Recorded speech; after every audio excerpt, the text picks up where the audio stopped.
Hello student, welcome in my biology classes. This is Julie Goyal. हम पढ़ रहे हैं 11th क्लास का chapter number 5 morphology of flowering plant.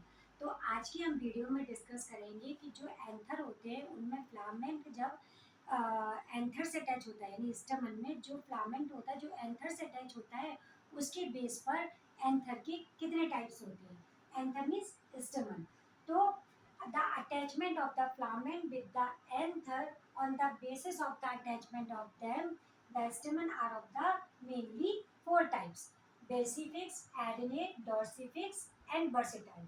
तो इन सबको समझने से पहले हम थोड़ा सा बेसिक इंफॉर्मेशन इसका ले लेते हैं कि जो एंथर होते हैं, या एंथर नहीं, स्टेमन जो होते हैं, क्योंकि एंथर तो स्टेमन का ही पार्ट होते हैं।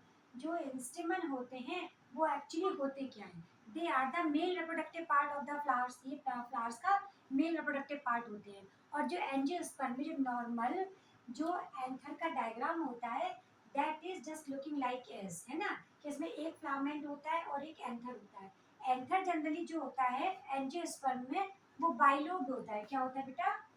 बाइलोब। इट मीन्स दो लोब होते हैं, one lobe is and two lobe is there. तो बाइलोब इज नोन एज, और each lobe has a two chambered in it. यानी इसको अगर हम टीएस सेक्शन इसका काटें तो हमें एक जो लोब है इसमें हमें टू चैम्बर देखने को मिलते हैं। तो ओवरऑल हमें फोर चैम्बर देखने को मिलते हैं। On the basis of the occupied the four chamber that is known as the tetra tetrathecous. ये फोर चैम्बर होते हैं, टेट्राथेकस कहलाते हैं। तो ये एंथर वो जगह होती है जहाँ पर मेल गैमीट्स यानी कि पॉलन ग्रेन का फॉर्मेशन होता है। तो यहाँ पर जो फ्लामेंट होता है उसको जो एंथर से कनेक्ट करने वाला जो पार्ट होता है उसको हम कनेक्टिव बोलते हैं। यानी कि हम यहाँ पर कनेक्टिव इसको भी बोल रहे हैं, और कनेक्टिव ये भी है, ये भी कनेक्टिव कहलाता है। Connective, okay. यानी कनेक्टिव वो पार्ट होती है जहाँ से जो फ्लामेंट होता है वो एंथर से अटैच होता है, और कनेक्टिव ही वो मीडियम होता है जहाँ से वाटर की जो सप्लाई फ्लामेंट से होती हुई एंथर तक पहुँचती है, ओके। और जब ये एंथर मैच्योर हो जाती है, जब इसमें पॉलन ग्रेन का डिस्पर्स होने का टाइम आ जाता है, यानी कि जो पॉलन ग्रेन हो जाते हैं दे बिकम गेट मैच्योर, तो उस समय इनमें जो कनेक्टिव होता है वो वाटर की सप्लाई को कट कर देता है, जिसके वजह से ये एंथर में वाटर की सप्लाई नहीं हो पाती, तो ये ड्राई अप कर जाते हैं और डेसेंस कर जाते हैं, यानी सूख जाते हैं और बस्ट होते हैं। तो सारे के सारे पॉलन ग्रेन डिस्पर्स हो जाते हैं। तो ये जो बेसिक्स इंफॉर्मेशन है वो पता होनी चाहिए, उसके बेस पर फिर हम कंटिन्यू करते हैं, ओके। तो इसके बेस पर जो स्टेमन में जो फ्लामेंट का अटैचमेंट होता है किससे? एंथर से। उसके बेस पर फोर टाइप्स के स्टेमन होते हैं। तो first of all basifixed. Basifixed means when the filament attach to the anther with the point of the base, यानी जहां पर वो बेस से, यानी जो फ्लामेंट होता है जो एंथर की जिस बेस से अटैच होता है, तो इस तरह की अटैचमेंट को हम क्या बोलते हैं? बेसिफिक्स स्टेमन। और इसका जो एग्जांपल है ब्रासिका, यानी मस्टर्ड में देखने को मिलता है, रेडिश में भी देखने को मिलता है। तो ब्रासिका यानी सरसों होता है, इसमें इस तरह का हमें ये स्टेमन देखने को मिलता है। Next is adnate. Adnate type of the stamen show the when the filament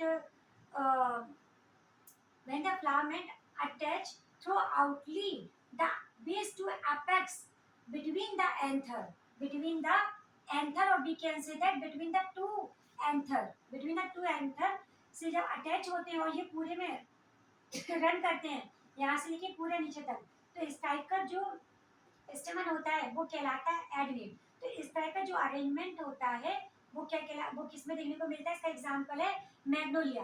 Magnolia, okay. उसमें हमें इस टाइप का स्टेमन देखने को मिलता है, जिसमें ये कनेक्टिव्स के थ्रू होता है, जो पूरा का स्टेमन फ्लामेंट जो होता है यहाँ से लेके, यानी एपेक्स से लेके बेस तक पूरा रन करता हुआ आता है, पूरे से अटैच होता है। देखो यहाँ पर हम बात करें तो यहाँ पर ही अटैच हो रहा था, लेकिन यहाँ पर पूरा ऊपर तक रन कर रहा है, ओके। तो इस तरह का जो एंथर होता है वो क्या कहलाता है? Adnate type of the stamen. Next is dorsifixed. When the filament attach to the back side of the anther, यानी कि जब फिलामेंट जो होता है इसके बैक साइड पर अटैच होता है। यहाँ पर देखो बेस पे था, यहाँ पर पूरे में रन कर रहा था, यहाँ पर बेस से अटैच है। तो जब फिलामेंट एंथर के बैक से अटैच होते हैं तो इस तरह के जो स्टमन होते हैं वो डॉर्सीफिश कहलाते हैं। डॉर्सी मतलब डॉर्सल, बैक का पोर्शन हमेशा डॉर्सल होता है, ठीक है ना। अगर हम किसी भी के सामने वाला जो फ्रंट होता है वो वेंट्रल होता है, और जो बैक पोर्शन होता है वो डॉर्सल कहलाता है, साइड पोर्शन हमेशा लेटरल कहलाता है। ओके, तो यहाँ पर क्या है, बैक से यानी डॉर्सल साइड से जो फ्लामेंट है वो इससे एंथर से अटैच है, तो इस तरह का डॉर्सीफिश कहते हैं। इसका एग्जांपल हमें मिलता है सिट्रस, यानी सिट्रस में देखने को मिलता है इस तरह का arrangement. Next is versatile. Versatile means क्या होता है कि जब जो फिलामेंट है वो होता तो बैक से ही अटैच है, लेकिन ये कुछ इस पैटर्न में अटैच होता है कि केवल एक टिप से, बैक पोर्शन पे केवल एक टिप से अटैच होता है, और जिसके दोनों लोब होते हैं, जो फिलामेंट के दोनों लोब होते हैं वो इस तरह से अरेंज होते हैं कि वो एयर में फ्रीली मूव करते रहते हैं। तो इस तरह का अटैचमेंट है कि दोनों लोग आपस में मूव करते रहते हैं, तो इस तरह का जो अटैचमेंट है उसको वर्सेटाइल बोलते हैं। और इस तरह का जो स्टेमन होता है वो ग्रास में देखने को मिलता है। आई होप बेटा समझ में आया होगा। यानी कि बेसिक फिक्स में बेस से अटैच होता है, एडनेट में रन करता है throughout between the two lobe of the anther, और जो डॉर्सीफिक्स में डॉर्सल एरिया से अटैच होता है, और जो वर्सेटाइल होता है वो ना इस तरह से अटैच होता है कि उनकी दोनों की जो दोनों लोब होते हैं वो एयर में फ्रीली मूव करते रहते हैं। तो इस तरह से अरेंजमेंट होता है, उनकी ये एग्जांपल्स हैं। अब the size of the anther present in the any flowers, on the basis of them there are the two types of the stamen are there, didynamous और tetradynamous।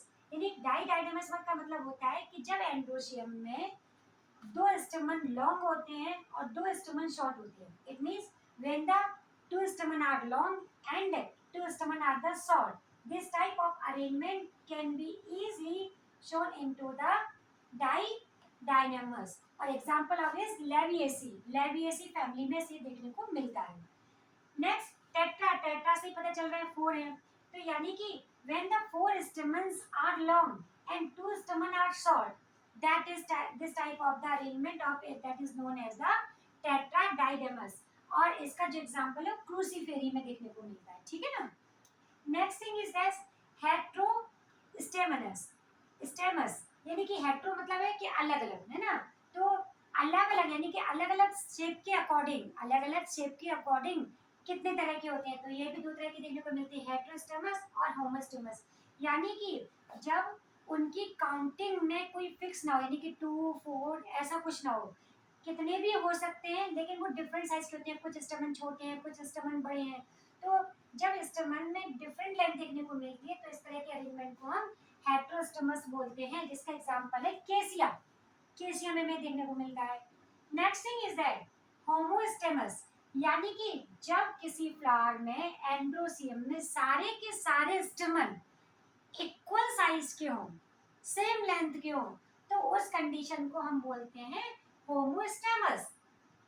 आई होप बेटा समझ में आ रहा होगा। नेक्स्ट इज सिनेनजेनेसिस, सिनजेनेसियस और सिनेंथेरस। इसमें क्या होता है कि जब स्टेमन, देखो ये क्या होता है, ये होता है fusion of the स्टेमन in the androecium on the basis of their attachment of स्टेमन and anther. अब सुनने में थोड़ा अजीब लगा होगा, यानी कहने का मतलब ये है कि जब एंड्रोशियम में जितने भी स्टेमन होते हैं वो स्टेमन दूसरे स्टेमन से फ्यूज होते हैं। अब वो फ्यूज कहाँ से होते हैं ये डिपेंड करता है कि वो उनके फ्लामेंट फ्यूज हो रहे हैं या फिर एंथर फ्यूज हो रहे हैं या पूरा का पूरा फ्यूज हो रहा है। Getting my point. तो इस तरह से इसको क्या बोलते हैं, सिनेंजेनेसिस, और इसको सिनेंथेरस भी बोलते हैं। यानी कि जब stamen, when the stamens are fused by the anther, यानी कि जब उसमें ये दो स्टेमन के एंथर फ्यूज हो जाए, जिनको डिफरेंशिएट न कर पाए, फ्लामेंट्स फ्री रहे, फ्लामेंट्स फ्री रहे, तो इस तरह का जो अरेंजमेंट होता है उसको हम बोलते हैं सिनजेनेसियस और सिनेंथेरस अरेंजमेंट और स्टेमन एंड्रोशियम। ओके, तो ये होता है। तो इसका एग्जांपल हमें देखने को मिलता है सनफ्लावर में। Next thing is that सिनेंड्रस। सिनेंड्रस condition क्या होता है कि जब पूरा का पूरा स्टेमन फ्यूज हो जाए, यानी कि वो एंथर से भी फ्यूज हो रहा है और फिलामेंट से भी फ्यूज हो रहा है, तो इस तरह की कंडीशन को बोलते हैं, इस तरह के एंड्रोशियम को बोलते हैं synandrous androecium. When the stamens are fused both anther and filament, example Cucurbita. Getting my point? I hope बेटा बहुत इजी तरीके से समझाने का कोशिश किया है कि समझ में आया होगा। तो थैंक यू।